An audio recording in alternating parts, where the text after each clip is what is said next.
Question number 7. What is the wavelength of light that has a frequency of 3.85 times 10 to the 14th hertz?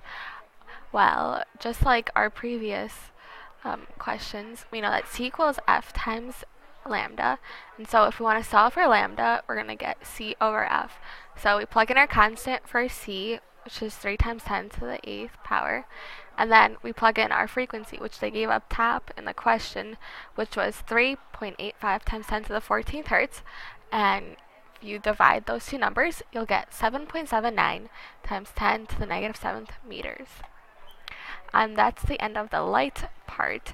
So you're going to read the section on energy levels. And we'll start with question number 8.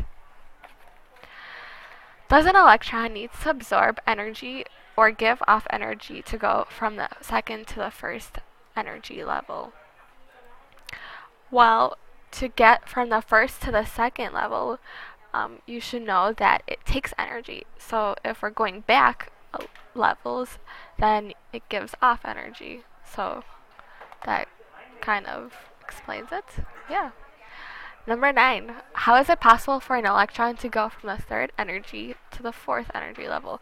Well, like we said before, if it gives off energy going from a higher energy level to a lower, then going the opposite way, it has to absorb energy to go to a higher energy level. Question number 10. Red light of frequency 4.37 times 10 to the 14th hertz is required to excite a certain electron. What energy did the electron gain from the light? Okay, this one's a little more challenging, but it uses a different equation. So we're now using E equals H times F. And we know E is the energy, and H is Planck's constant, which is 6.63 times 10 to the negative 34th. And then F is, once again, our frequency. So if we do that, we plug in our H constant, and then they gave us our frequency, which is 4.37 times 10 to the 14th. And you'll get a total of 2.9 times 10 to the negative 19th joules. Remember, you put your units. Yes, put your units. Don't forget. Ever. Question number 11.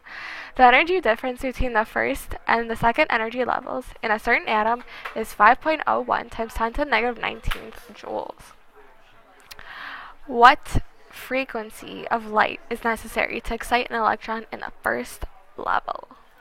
Once again, we're going to use our E equals H times F equation, but this time we're solving for the frequency, so that equals energy over the H constant. And so they gave us our energy, which was 5.1 times 10 to the negative 19th.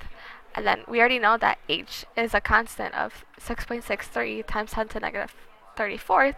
And so if we do the calculation there, you'll get an energy of 7.56 times 10 to the 14th hertz. Yes, hertz. Question number 12. This one has a part A and part B, so we'll do part A first, and then on the bottom you'll see part B. Part A, what is the frequency of light given off by an electron that loses 4.05 times 10 to the negative 19th joule, or energy as it moves from the second level to the first? And then the answer to that is right up top. So we're going to use the E equals H times F formula. And if we solve for F, again, you get E over H. So we're going to plug in your E, which they gave us was 4.05 times 10 to the negative 14th. We're going to divide that by the constant H, which is going to give us a frequency of 6.11 times 10 to the 14th hertz. And then, B, what wavelength of light does this correspond to? Well, we know that we're going back to our C equals F times lambda equation. We're going to solve for lambda because they're asking for a wavelength. So it's going to be C over F. And we know C is our constant of 3 times 10 to the 8th. And we're going to use the frequency that we got for part A. We're going to plug it in for the frequency and divide those two numbers. And you'll get wavelength of 4.91 times 10 to the negative 7th meters.